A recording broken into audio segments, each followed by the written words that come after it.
महाराष्ट्रासाठी आणि शिवप्रेमींसाठी अत्यंत गौरवाची बातमी समोर आली आहे। छत्रपती शिवाजी महाराजांचे 12 ऐतिहासिक किल्ले युनेस्कोच्या जागतिक वारसा यादीत समाविष्ट करण्यात आले आहेत। मुख्यमंत्री देवेंद्र फडणवीस यांनी ट्विट करत ही माहिती दिली आणि सर्व शिवभक्तांचे मनपूर्वक अभिनंदन केले। या यादीत महाराष्ट्रातील रायगड, राजगड, प्रतापगड, पन्हाळा, शिवनेरी, लोहगड, सालनेर, सिंधुदुर्ग, विजयदुर्ग, सुवर्णदुर्ग, खांदेरी आणि तमिळनाडूमधील जिंजी किल्ल्यांचा समावेश झाला आहे।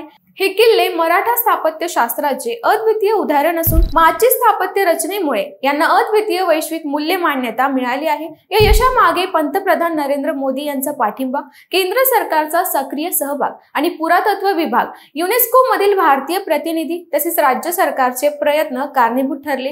यासाठी मुख्यमंत्री फडणवीस, उपमुख्यमंत्री एकनाथ शिंदे, अजित पवार, मंत्री आशिष शेलार आणि अनेक अधिकाऱ्यांनी मेहनत घेतली। हा ऐतिहासिक क्षण सर्व शिवभक्तांसाठी गौरव आहे। या संदर्भातील घडामोडींसाठी पाहत राहा सत्य पे सत्ता, म्हणजे थोडक्यात पण महत्त्वाचं, आणि आमच्या चॅनलला सबस्क्राइब करायला विसरू नका।